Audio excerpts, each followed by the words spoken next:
kali ini saya berani menyebut bahwa PSBB ini gagal. Sehingga saya dapat menyimpulkan bahwa ini adalah pembangkangan. Juga ada beberapa orang anggota DPR dari luar daerah hanya berbekal surat keterangan dari Bapelkasmas Provinsi Sulawesi Utara lalu kemudian dibiarkan masuk. Dalam PSBB tidak dikenal dengan surat keterangan. Mau pakai surat keterangan sekalipun tidak masuk. Tidak ada kekecualian, tidak bisa masuk. Ya, yang pertama perlu saya sampaikan di interaktif beberapa waktu lalu saya memilih kata yang lebih jalan tengahnya. Saya menyebut bahwa PSBB tidak efektif. Tapi kali ini saya berani menyebut bahwa PSBB ini gagal. Gagal.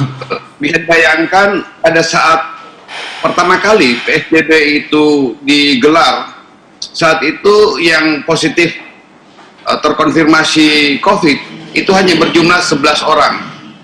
Bandingkan sekarang, bahkan malam ini ada ketambahan lagi, tapi saya tidak update berapa jumlahnya. Seingat saya terakhir itu 132 orang berapa hari lalu.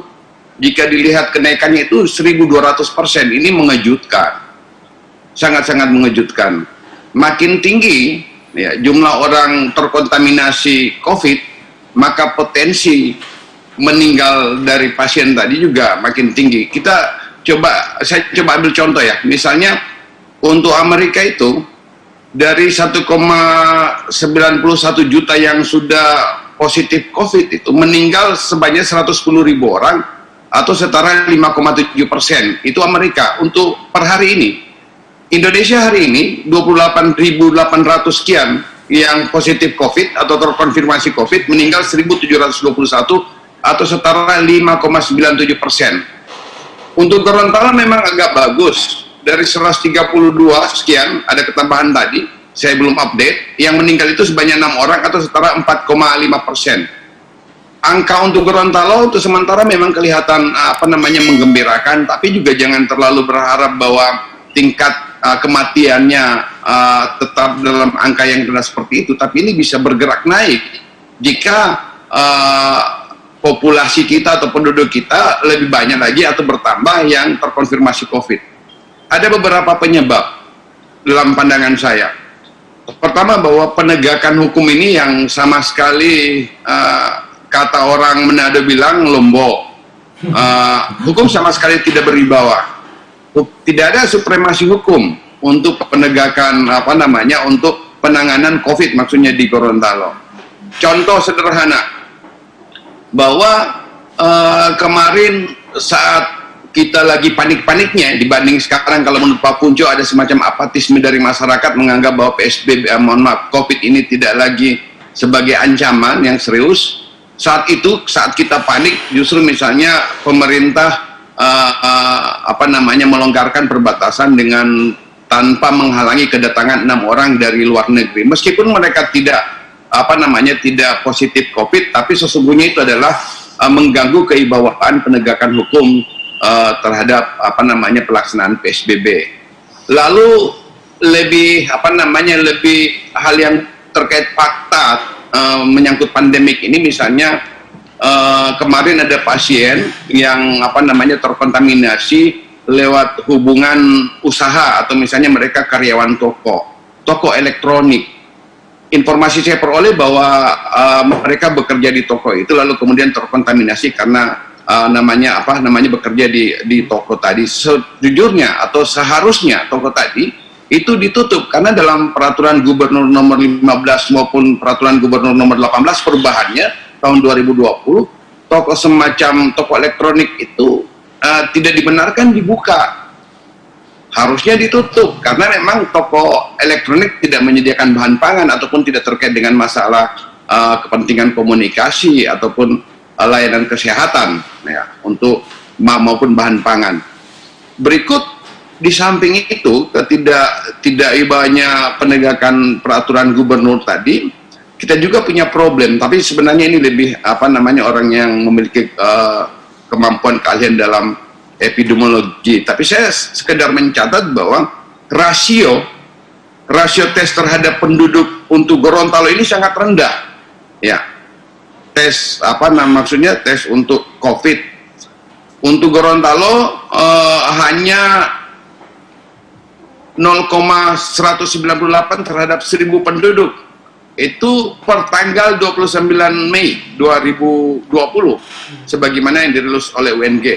Jika kita bandingkan dengan Indonesia misalnya pada 11 Mei atau jauh hari sebelum tanggal 29 Mei, Indonesia itu rasionya 0,55 terhadap 1.000 penduduk. Artinya kita di Gorontalo ini masih kurang melakukan pemeriksaan atau tes terhadap suspek COVID. Ini sebenarnya berbahaya.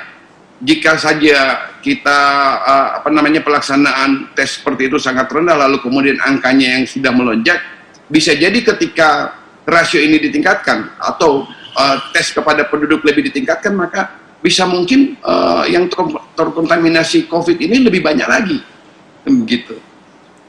Sehingga yang menjadi pertanyaan juga, sejauh mana intervensi anggaran oleh pemerintah terhadap pencegahan atau preventif, tindakan preventif terhadap penyebaran COVID. Harusnya ini sudah harus dideteksi, karena ini ada kaitan atau memiliki kaitan dengan tracking tadi. Ketika di tracking seorang kemudian diduga atau mungkin dianggap suspek, lalu kemudian harus dilakukan uji atau tes. Jika pelaksanaan trackingnya rendah, maka akibatnya juga pengujiannya juga jadi rendah, sehingga ini memiliki korelasi erat antara tracking dengan pengujian tadi. Terakhir misalnya juga menyangkut pembangkangan ya dalam tanda kutip oleh beberapa pemerintah daerah di Provinsi Gorontalo. Misalnya tadi saya membaca salah satu bupati menerbitkan surat edaran yang membolehkan untuk sholat di masjid dalam rangka pelaksanaan new normal. Saya jadi heran, padahal kita tahu bersama bahwa Gorontalo ini statusnya PSBB, bukan new normal. New normal itu adalah alternatif akhir yang diambil oleh pemerintah pusat. Dalam PSBB itu, dalam ketentuan Pergub tadi, Pergub 15 dan perubahan 18, namanya masjid tidak bisa dibuka atau tidak bisa menyelenggarakan ibadah di masjid. Akan tetapi surat edaran tadi kemudian memberi keleluasaan kepada masyarakat dalam konteks pelaksanaan new normal. Padahal yang pelaksanaan new normal sampai sekarang juga masih perdebatan. Dasar hukumnya belum ada. Belum ada ketentuan yang kemudian terkodifikasi dalam rumusan peraturan perundang-undangan. Sehingga sebenarnya yang namanya new normal ini baru sebatas wacana, sehingga belum bisa dilaksanakan dalam perspektif hukum tadi. Ingat, Indonesia ini negara restart, negara hukum. Sehingga kita dalam pengambilan kebijakan oleh pemerintah itu harus berdasarkan hukum yang ada. Apalagi jika kebijakan itu diambil bertentangan dengan hukum yang ada. Sehingga saya dapat menyimpulkan bahwa ini adalah pembangkangan. Justru kewibawaan gubernur yang konon sering saya baca bahwa gubernur Gorontalo namanya Rusli Habibie itu sangat tegas, kali ini diuji. Diuji kemarin saya baca di Kompas bahwa ketika 6 orang dari Bangladesh masuk, Pak Gubernur itu berang luar biasa. Bahkan semalam tidak bisa tidur. Tapi setelahnya saya tidak lihat tindakannya apa. Lalu kemudian beberapa hari lalu juga ada beberapa orang anggota DPR dari luar daerah hanya berbekal surat keterangan dari Bapelkasmas Provinsi Sulawesi Utara, lalu kemudian dibiarkan masuk. Dalam PSBB tidak dikenal dengan surat keterangan. Mau pakai surat keterangan sekalipun tidak masuk. Tidak ada kekecualian, tidak bisa masuk. Tidak ada kekecualian. Yang bisa masuk itu adalah kendaraan yang mengangkut logistik. Tentu karena kendaraan maka sopirnya yang bisa masuk, orangnya tidak bisa sama sekali kecuali dalam kepentingan urusan pemerintah. Kami tidak mau terjebak dalam istilah ya. Jadi apapun namanya, mau PSBB ke, mau PSBK ke, mau new normal ke, intinya adalah ini adalah pandemi wabah. Iya kan? Jadi untuk memutus mata rantai ini itu kita harus ada intervensi, apapun namanya yang tadi katakan, mau intervensi ringan, intervensi moderat, ataupun intervensi tinggi gitu. Dalam apapun, dalam apapun istilahnya gitu. Nah, jadi kami tidak mau terjebak dalam istilah. Nah, kemudian terkait dengan PSBB itu kami tidak mengatakan bahwa ini gagal, tidak. Tapi kami katakan begini. Bagaimana Anda bisa menghitung bahwa ini tidak gagal? Gitu? Iya, karena cara menghitungnya bagaimana? Kami kan punya data nih Pak. Kami punya data historis nih. Data historis perkembangan kasus antara sebelum PSBB dari tanggal 10 April pertama tanggal 10 April, tanggal 4 Mei, kemudian 4 sampai tanggal 18 Mei yang tahap pertama, 18 sampai sekian tahap kedua, seterusnya gitu. Nah, kami itu bukan mengacu ke jumlah kasus, Pak. Kalau kami mengacu ke jumlah kasus itu sangat tidak efektif karena sifatnya ini eksponensial. Oh ya. Jadi kalau misalkan kita mengacu harus dilihat dari jumlah bisa. Ini yang terpapar COVID-19 tidak bisa ini polanya bukan pola linear. Iya. Kalau dia linear kita bisa bandingkan nih di tahun di hari ke-14 dibandingkan dengan hari kesekian berapa pertumbuhannya, itu bisa. Tapi kalau yang sifatnya pola eksponensial, kita tidak bisa menggunakan seperti itu pendekatannya. Karena kalau misalkan, mohon maaf tadi Pak Omar katakan bahwa Gorontalo naik 1000 sekian persen, itu adalah hal yang sangat kalau dalam hitungan kami itu dalam sebagai fisikawan tidak lazim membandingkan data seperti itu. Karena kalau kita pakai seperti itu, Jakarta lebih parah. Jakarta itu kan dalam sekarang posisi sekian ribu itu, kalau kita bandingkan dengan yang awal dia outbreak, itu malah jauh lebih parah dari Gorontalo sebenarnya kasusnya. Tapi kita melihat ini efektif, bukan berasa tidak ya, efektif apa itu adalah dari penurunan tingkat penularan. Itu sangat, jadi kita harus pahami dulu beda antara jumlah kasus dengan tingkat penularan. Kalau jumlah kasus 2, 4, 8, 16, 32 itu jumlah kasus. Ya, itu tambahannya. Tapi kalau penularan itu adalah berapa besar laju penularan virus ini di masyarakat. Nah, itu kita melihat di saat sebelum PSBB, kemudian PSBB tahap pertama dan tahap kedua itu ada perbaikan. Artinya dari yang tadinya 2,7 kalau tidak salah Pak Juli, tolong saya dikasih kalau salah. Itu 2,7 nilai RT di sebelum PSBB per tanggal 3 Mei ya. Coba di 10 Mei. Per tanggal 10 Mei itu dia 10 April ya? 10 April 2,73. 2,7 Pak. Artinya satu orang itu akan menginfeksi ke 2,7 orang ya, paling tidak 2 sampai 3 orang. Artinya 1 jadi 4 kan 3 tuh. 3 jadi terusnya gitu. Itu RT-nya, laju infeksi. Nah, kemudian di PSBB tahap pertama itu dia jadi tinggal 1,69 ya. 1,69 di bawah 2. Tapi belum efektif. Artinya gini, kami katakan bahwa dia efektif menurunkan laju. Bukan kasus konfirmasi. Jadi itu bedakan antara konteks konfirmasi dengan laju. Jadi salah kalau dihitung kegagalan itu hanya dihitung dari salah itu salah. Oh, kalau salah dong. Kalau seperti itu cara menghitungnya berarti Jakarta gagal. Karena Jakarta sekarang tingkat penambahan kasusnya gila-gilaan. Per hari bisa sampai 500-an seperti itu. Kalau dibandingkan dengan penyakit-penyakit lain, tingkat keparahan penyakitnya, tingkat kematian yang disebabkan oleh penyakit ini memang masih lebih rendah SARS-CoV dibandingkan dengan TB, dibandingkan dengan MERS-CoV, dengan SARS-CoV. Jadi kalau misalnya ini angka kematian yang disebabkan oleh SARS itu sekitar 10%. 10% itu maksudnya dari 100 orang yang terkena, 10 orangnya meninggal. Nah, MERS-CoV itu sekitar 40%. Jadi kalau 100 yang terkena MERS-CoV, 40-nya akan meninggal, 40 orang akan meninggal. Nah, bagaimana dengan COVID-19? COVID-19 ini ada pada kisaran 3% kalau kita mengacu di Cina. Terus Gorontalo atau Indonesia sejauh ini dia ada pada kisaran 5,9%. Nah, jadi bahayanya itu bukan karena kematiannya. Bukan kematiannya. Tapi gampang menular. Gampang menular. Bisa saja karena dia mudah menular, tingkat penularannya tinggi. Dan terkait tingkat kematian sebenarnya yang berisiko itu adalah mereka yang memiliki penyakit penyerta, misalnya memiliki diabetes, hipertensi, sesak napas, dibandingkan yang lain. Nah, terus salah satu faktor risiko lain adalah faktor risiko umur. Jadi mereka yang berumur 50 tahun ke atas itu memiliki risiko kematian yang lebih tinggi.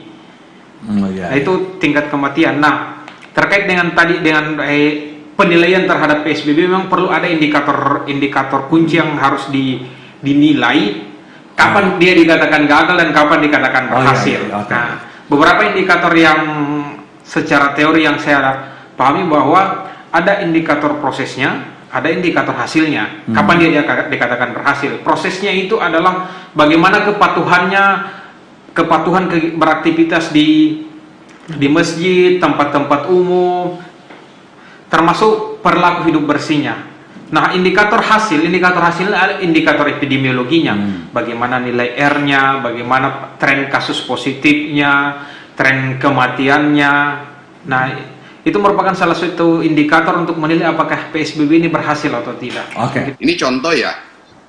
Tapi fakta, untuk Jakarta itu pada tanggal 10 April pertama kali PSBB di launching, positif atau terkonfirmasi COVID itu 1.810. Lalu tanggal 26 April atau 16 hari berikut melonjak menjadi 3.746 atau 206%. Itu Jakarta, 16 hari.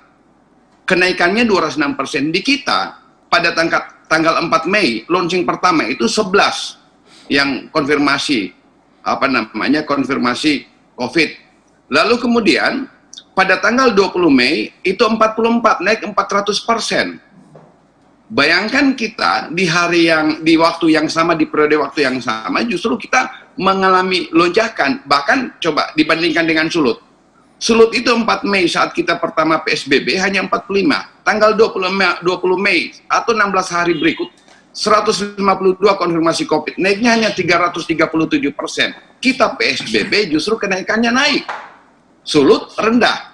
Saat itu, kalau seingat saya, UNG pernah meluncing waktu report pertama, RT-nya reproduksinya itu di bawah 2 kalau tidak salah. Tapi kemudian di PSBB kedua ini, sebelum ketiga, itu RT-nya naik. Reproduksinya naik menjadi 2,7. Artinya, publik bertanya-tanya, sejauh mana efektivitas PSBB? Bahkan misalnya Sulut tidak melaksanakan PSBB, kenaikannya juga tidak separah di Gorontalo. RT-nya pasti juga rendah dibanding Gorontalo.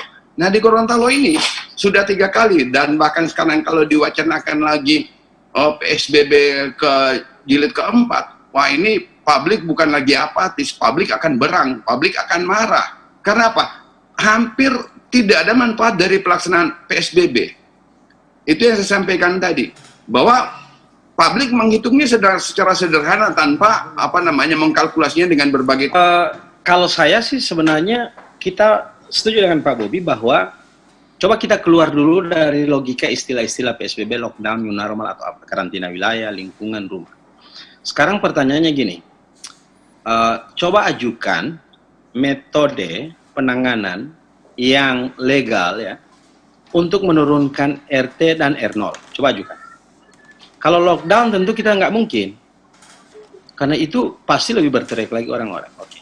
Kalau new normal ya, kalau new normal yang seperti terjadi di mana-mana ya, yang orang banyak bilang herd immunity atau kekebalan kelompok, tentu juga kita tidak bisa sepenuhnya setuju dengan pola itu ya. Tapi walaupun pola pemerintah pusat saya kira agak berbeda. Apakah itu juga kita setujui? Saya kira kalau kita loss semua orang tanpa ada pengetatan atau pembatasan dalam kehidupan, terutama dalam penggunaan masker, cuci tangan, jaga jarak dan lain-lain ya, seperti yang terjadi di mana-mana, apalagi di tengah literasi publik yang terbatas terkait pandemi. Maka pilihan yang alternatif yang di tengah-tengah itu adalah PSBB. Kenapa PSBB? Satu, sebagian bisa melakukan aktivitas ekonomi. Yang kedua, ada juga pembatasan, terutama antar wilayah, tidak boleh masuk Gorontalo. Soal pelaksanaan di lapangan, saya kira itu lintas sektor yang memiliki tanggung jawab di bidang itu. Maka menurut saya adalah apa alternatif lain selain ini, selain PSBB? Itu yang diajukan dulu untuk menurunkan RO dan RT tadi. Kalau misalnya tadi Pak Bobi sampaikan bahwa sebelum ini RT-nya kita di 2,74, lalu kemudian turun ke 2,58, lalu turun ke 1,9, terakhir mau PSBB kedua adalah 1,9. Artinya itu terjadi penurunan, ya, hitungannya eksponensial yang agak berbeda dengan perhitungan Pak Umar ya. Saya tidak menyatakan salah, tapi mungkin harus disamakan ini frekuensi dan gelombang ini, agar kemudian FM kita mau dengar di radio FM, rupanya Pak Umar pakai radio SW atau AM. Ini yang menurut saya harus kita samakan dulu ini frekuensi, sehingga kita bisa ketemu. Sehingga menurut saya kami dari Krisis Center itu mengusulkan atau kemudian merekomendasikan untuk mengoptimalkan, terutama soal satu perbatasan, yang kedua soal pendisiplinan dalam hal kepatuhan warga. Yang ketiga adalah soal literasi warga yang harus ditingkatkan, terutama pemahaman soal COVID. Nah, sekarang problem kita ini bukan soal ini lagi di RT, R0 segala macam, bukan lagi soal PSBB. Saya kira itu sedang berjalan. Problem kita adalah soal literasi warga yang kini bukan saja tidak paham, tapi menolak. Coba lihat di portal Gorontalo, lihat di medsos, penolakan ini yang sangat tinggi.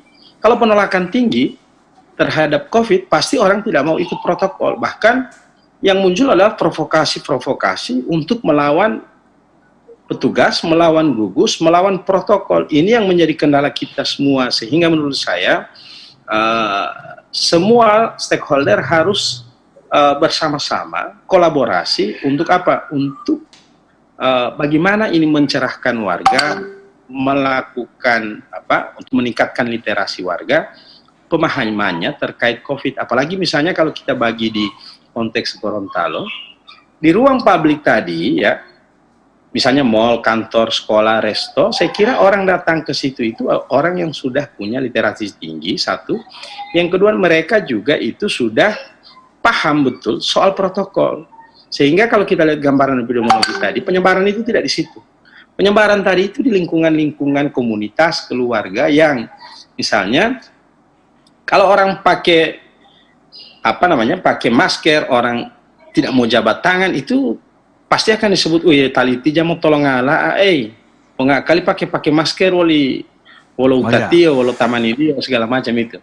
Lalu Pak, kemudian misalnya, Pak, saya pernah ke sebuah desa, saya tidak mau jabat tangan, tapi dia bilang, ami tidak corona, kali aja mau dati olahmi. Nah, itu menurut saya kira ini menjadi problem serius kita dalam hal meningkatkan literasi, satu soal ketaatan dan kepatuhan orang-orang publik terhadap protokol. Ini yang menjadi menjadi problem kita semua. Saya kira itu.